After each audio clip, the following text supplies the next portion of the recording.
سلام ګران اوریدونکو د نن ورځې څو تازه او مهمو خبرونو ته ښه راغلاست له مینه یوټیوب چینل څخه. امریکا وایي پاکستان کې میشت افغان کډوال په سخت دریځۍ کې ښکېل نه دي. سپینه ماڼۍ وایي هیڅ داسې شواهد نشته چې په پاکستان یا د دغه هیواد د پولو په اوږدو کې پراته افغان کډوال د سخت دریځۍ کې ښکېل وي. د رویټرز خبري اژانس په وینا د سپینې ماڼۍ د ملي امنیت شورا ویان جان کربي دغه څرګندونې پرون دوشنبه خبریالانو ته کړي. کربي دا څرګندونې وروسته تر دې کوي چې د پاکستان پوځ د بلوچستان په ژوب سیمه کې د پوځ پر یو مرکز تر وروستۍ خونړۍ حملې وروسته په پاکستان کې یو شمېر افغانان په ترهګریزو فعالیتونو کې ښکېل وبلل. د پاکستان پوځ په یوه اعلامیه کې ویلي په پاکستان کې د ترهګرۍ په پیښو کې د افغان وګړو ښکېلتیا یوه بله اندېښنه ده چې باید لرې شي. طالبانو پر نجونو او میرمنو د محدودیت په اړه د یونما راپور رد کړ. په افغانستان کې د ملګرو ملتونو مرستندوی ماموریت یا یونما وایي چې د طالبانو چارواکي د ښځو او نجونو پر حقوقو محدودیتونو ته دوام ورکوي. یونما نن په یوه راپور کې چې د روان کال په می او جون میاشتو کې د بشري وضعیت ته کتنه پکې شوې پر افغان ښځو د لګېدلو محدودیتونو ځینې مثالونه هم وړاندې کړي.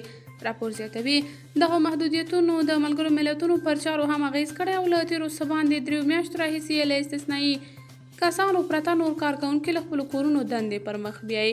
بلخوا د طالبانو د حکومت ویان ذبیح الله مجاهد پر ټویټر په یو بیان کې د ملګرو ملتونو راپور له حقیقته لرې بللی دی. مجاهد زیاته کړې دا راپور یا د هغه کسانو د قول پر بنسټ برابر شوی چې له افغانستانه تښتېدلي او یا په یونما کې د هغه کسانو په حواله چې د یونما له نوم څخه ناوړه استفاده کوي. پاکستاني پوځ وایي په افغانستان کې د ټي ټي پي فعالیت د پاکستان پر امنیت اغیز کړی. د پاکستان پوځي مشرانو تور لګولی چې په افغانستان کې د تحریک طالبان پاکستان یا ټي ټي پي او نورو ډلو ترهګرو ته په ټنځایونو د فعالیت ازادي د پاکستان پر امنیت د اغیزو یو لوی لامل دی.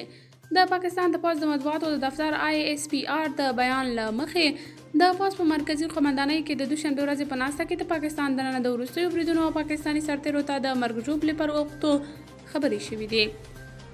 د ISPR په بیان کې راغلي چې د ناستې ګډونوالو پر پاکستاني سرتېرو وروستیو بریدونو ته په اشارې ویلي په ګاونډي هیواد کې د ناقانونه ګرځول شوي ټي ټي پي ډلې او په هغې پورې نورو ډلو ترهګرو ته پټنځایونه او د عمل ازادي او ترهګرو ته د تازه وسلو رسېدل د پاکستان پر امنیت باندې د اغیز لوی لاملونه دي.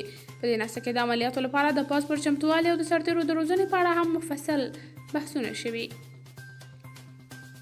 پاکستان کې د افغان وګړو نیول دوام لري. د پاکستان په کراچۍ ښار کې افغان کونسل وایي چې په تېره یوه نیمه میاشت کې په پاکستان کې 146 افغان وګړي نیول شوي دي. عبدالجبار تخاري زیاتوي چې دمګړۍ 302 هیوادوال د بېلابېلو لاملونو له امله د سند ایالت په بندخونو کې بندیان دي. د تخاري په وینا د افغان بندیانو د خوشي کولو په لړ کې دا ځل هم په وروستۍ نږدې یوه نیمه میاشت کې 122 افغانان د پاکستان د سند ایالت د زندانونو خوشي کړای شوي دي.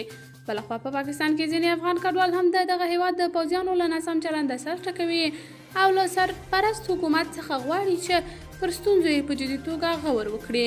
دا په داسې حال کې ده چې د کډوالو او بیرته راستنېدونکو چارو وزارت د شمیرو له مخې 3 میلیونه افغان کډوال په پاکستان، نږدې 3 میلیونه نور په ایران او 1 میلیون نور بیا د نړۍ په بېلابېلو هیوادونو کې. ایران د افغانستان د قضیې د اجل حل غوښتنه وکړه. د ایران د بهرنیو چارو وزیر حسین امیر عبدالحیان د افغانستان لپاره د ملګرو ملتونو سازمان د سرمنشي له ځانګړي همغږي کوونکي فریدون اغلو سره په کتنه کې خبرداری ورکړ چې افغانستان بهرنۍ حل لارې ته اړتیا لري. د هغه په وینا که نړیواله ټولنه د دغه هیواد امنیتي ننګونو ته پام ونه کړي په سیمه او نړۍ کې به د تروریستي ډلو له امله منفي پایلې زیاتې شي. د ایران د بهرنیو چارو وزارت ویلي چې امیر عبدالحیان په دې لیدنه کې یو ځل بیا په افغانستان کې د یوه ټولشموله حکومت پر جوړولو او له ترهګرۍ سره پر مبارزې ټینګار کړی دی. طالبانو د ایران د بهرنیو چارو وزیر څرګندونو ته غبرګون نه دی ښودلی. دوی مخکې خپل رژیم ټول شموله ګڼلی او له بهرنیانو یې غوښتي چې له داسې څرګندونو ډډه وکړي. طالبانو لویه څارنوالي لوی ریاست ته اړولې. حقوق پوهان وایي له څارنوالۍ پرته عدلي نظام نیمګړی دی. په افغانستان کې د طالبانو حکومت لویه څارنوالي د فرمانونو او حکمونو د تعقیب او نظارت په نوم لوی ریاست ته اړولې. دا کار د طالبانو د مشر مولوي هیبت الله اخندزاده په فرمان شوی چې پکې مرکزي او ولایتي جوړښتونه په پام کې نیول شوي دي. له دې سره د څارنوالۍ ملکي او پوځي کارکوونکي بې برخلیکه پاتې کیږي. یو شمېر حقوق پوهانو د طالبانو د حکومت پر دې کار نیوکه کړې او وایي له څارنوالۍ پرته عدلي او قضایي نظام نیمګړی وي. د دغه نوي ریاست په اسنادو کې د جوړېدو موخه دا ښودل شوې ده چې د حکومتي ادارو پر کړنو به څار او د مشرتابه حکومت د فرمانونو او حکمونو له پلي کېدو به ډاډ ترلاسه کوي. امریکا منځني ختیځ ته جنګي کښتۍ او F-14 جیټ الوتکې لیږي. د متحده ایالاتو د دفاع وزارت یا پنټاګان وایي په منځني ختیځ کې جنګي کښتۍ او F-14 جنګي الوتکې ځای پر ځای کوي تر څو ایران پرې نه ښودل شي چې د فارس په خلیج کې کښتۍ ضبط کړي. متحده ایالاتو وروسته تر هغه د دې اقدام پرېکړه وکړله چې د ایران بحري ځواکونو تېره میاشت کوښښ کړی و د هرمز په تنګي او عمان په خلیج کې 2 کښتۍ ونیسي او آن په یوې یې ډزې کړې وې. د پنټاګان د ویان مرستیالې سبرینا سنګ دوشنبه د جولای 18 چې د چنګاښ 26 خبریالانو ته وویل په سیمه کې د ایران لخوا د ګواښ ډېرېدو او د متحده ایالاتو د شریکانو او همکارانو سره تر همغږۍ وروسته پنټاګان د هرمز تنګي او شاوخوا سیمو د څارنې لپاره هلته خپل حضور جوړوي. تر دې وړاندې متحده ایالاتو ویلي و چې د هرمز په تنګي کې د ګزمې کولو لپاره F-14 جنګي جیټ الوتکې لیږلي خو د جنګي کښتیو خبره یې نه وه کړې. د روغتیا نړیوال سازمان په افغانستان کې د کانګو ناروغۍ د زیاتېدو خبرداری ورکړی دی. د ملګرو ملتونو دغې ادارې له خلکو غوښتي چې د احتیاطي تدابیرو سره خپل ځان او کورنۍ خوندي کړي. د روغتیا نړیوال سازمان د تېرې پنجشنبې په ورځ د SARS ناروغۍ د خپرېدو په اړه راپور او ویل چې د روان کال له پیل راهیسې د افغانستان په 32 ولایتونو کې د کانګو ناروغۍ 404 نوې مثبتې پیښې ثبت شوي دي.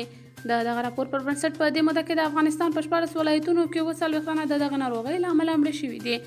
د کانګو یو وژونکې ناروغي ده چې له څارویو لکه وزې، پسونو او غواګانو انسان ته انتقالیږي. وروسته خبر ده چې پولنډ کې د الوتکې لوېدو له امله 15 کسان وژل شوي دي. د پولنډ پلازمینه وارسا کې د یوې کوچنۍ الوتکې د غورځېدو له امله 15 کسان وژل شوي دي.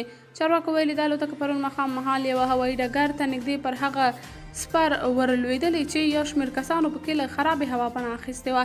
په دې پیښه کې 2 نور کسان ټپي شوي هم دي. د پولنډ د اور وژنې ادارې رسنیو ته ویلي چې دا الوتکه هم په لوی احتمال د بدې هوا له کبله غورځېدلې ده.